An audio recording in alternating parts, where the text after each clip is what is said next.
नमस्कार स्टूडेंट्स। आज हम लोग ओलंपियाड के ऐसे दो क्वेश्चंस पर डिस्कस करेंगे जो क्वेश्चन लेवल होगा 5 और 6, यानी कि ये दोनों क्वेश्चन क्लास 5 और क्लास 6 के लिए होगा। चलते हैं सबसे पहले क्वेश्चन पर डिस्कस करते हैं without wasting a second. A B C D एक रेक्टेंगल है। इस रेक्टेंगल के अंदर में कहीं भी एक पॉइंट है। There is a point inside the rectangle in the interior of the rectangle and that point is O. O एक ऐसा पॉइंट है जो रेक्टेंगल के अंदर में कहीं भी है। इस पॉइंट से रेक्टेंगल के साइड्स पर, रेक्टेंगल में 4 साइड्स है, 2 लेंथ 2 ब्रेथ, चारों साइड्स पर इस पॉइंट से परपेंडिकुलर ड्रॉ किया गया। ये जो परपेंडिकुलर्स है इसका अलजेब्रिक सम गिवन है और वो है 32 सेंटीमीटर। तो इस रेक्टेंगल का पेरीमीटर क्या होगा? मैं जरूर कहूंगा कि इस क्वेश्चन को पहले सॉल्व करो और अगर नहीं समझ में आए तब पूरा वीडियो देखो। पहले कोशिश जरूर करो इसको। तो चलो इसके सॉल्यूशन में चलते हैं।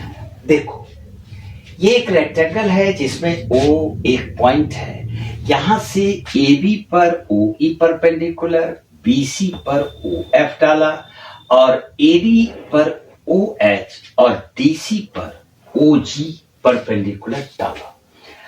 अब चूंकि ये परपेंडिकुलर है, इस पॉइंट से यहां से परपेंडिकुलर और इसी पॉइंट से यहां से परपेंडिकुलर, ये एक स्ट्रेट लाइन हो जाएगा और इस प्रकार से ये एक रेक्टेंगल हो जाएगा।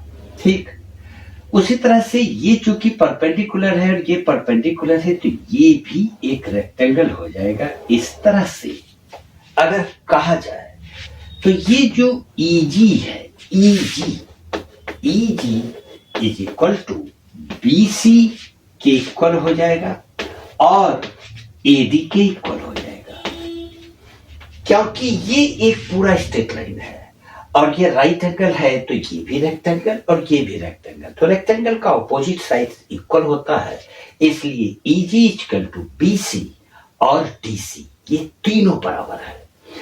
अब चूंकि इस पॉइंट से इस पर परपेंडिकुलर डाला और यहां से इस पर परपेंडिकुलर डाला तो ये भी एक स्ट्रेट लाइन हो जाएगा और ये जो FH स्ट्रेट लाइन है ये AB के इक्वल होगा और DC के इक्वल होगा। क्यों होगा? क्योंकि ये भी एक रेक्टेंगल बन जाएगा और ये इधर वाला भी एक रेक्टेंगल बन जाएगा। तो रेक्टेंगल का अपोजिट साइड्स इक्वल होता है।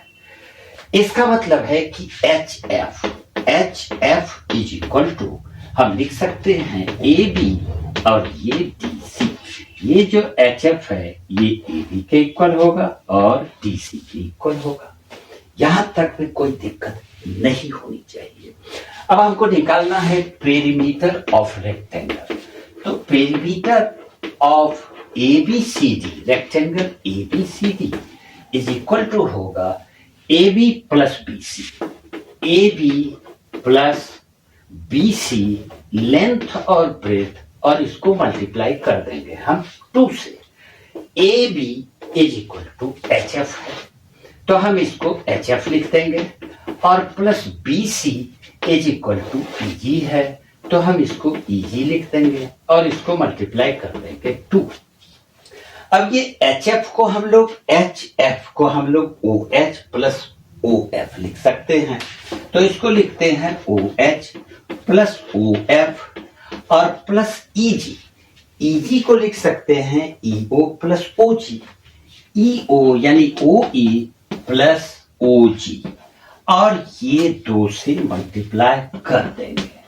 अब ये जो वैल्यूज है इसका सम दिया हुआ है 32, तो हम इसको 32 इंटू 2 यानी कि 64 सेंटीमीटर, इस रेक्टेंगल का पेरीमीटर 64 सेंटीमीटर होगा। चलते हैं क्वेश्चन नंबर 2 में।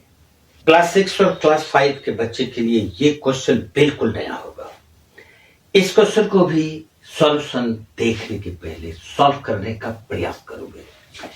ये एक ट्रेन है, मान लो एक ट्रेन है 110 मीटर इसकी लंबाई है। एक पोल को क्रॉस करने में इसको 3 सेकेंड्स का टाइम लगता है, 3 सेकेंड्स। तो इसी ट्रेन को भागलपुर जंक्शन, ये भागलपुर जंक्शन है, ये स्टेशन है, मान लो इतना सही है, भागलपुर जंक्शन है और इसकी लंबाई है 165 मीटर। तो भागलपुर जंक्शन जिसकी लंबाई 165 मीटर है, उसको क्रॉस करने में कितना देर लगेगा? बहुत ही मजेदार क्वेश्चन है। अब इस क्वेश्चन को सॉल्व करने के लिए हम लोग सबसे पहले जो पहला वाला केस दिया है, ये ट्रेन का जो लेंथ है इसी को डिस्टेंस मान लेंगे। तो डिस्टेंस इक्वल टू 110 मीटर और उसको टाइम लग जाता है 3 सेकेंड। तो इससे इसका स्पीड मिल गया, speed is equal to distance by time, 110/3 metre per second. ये ट्रेन का स्पीड है।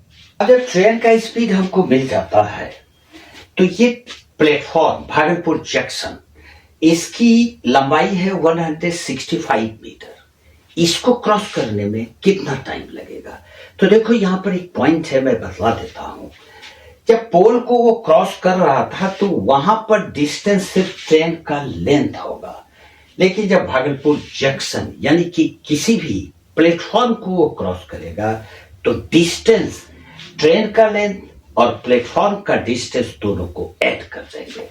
तो इस स्थिति में केस नंबर 2, ये केस नंबर 1 है और केस नंबर 2 में हम लोगों के पास डिस्टेंस इक्वल टू 110 मीटर और प्लस ये 165 मीटर, ये इक्वल टू हो गया 5, 617 और 112, 275 मीटर।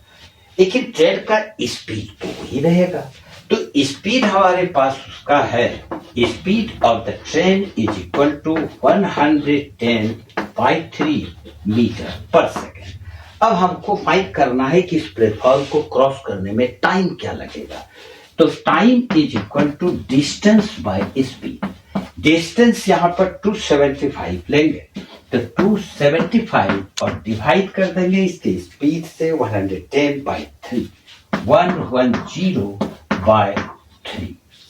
क्या ये कैंसिल होगा? तो जरूर होगा। 11 से इसको कैंसिल करेंगे 10 और 11 to 22 5, 11 5 25, 5 से 2 और 5 से ये 5, 5 into 3 15/2 is equal to 7.5 seconds time लगेगा भागलपुर जंक्शन को ये ट्रेन को क्रॉस करने में 7.5 सेकेंड लगेगा।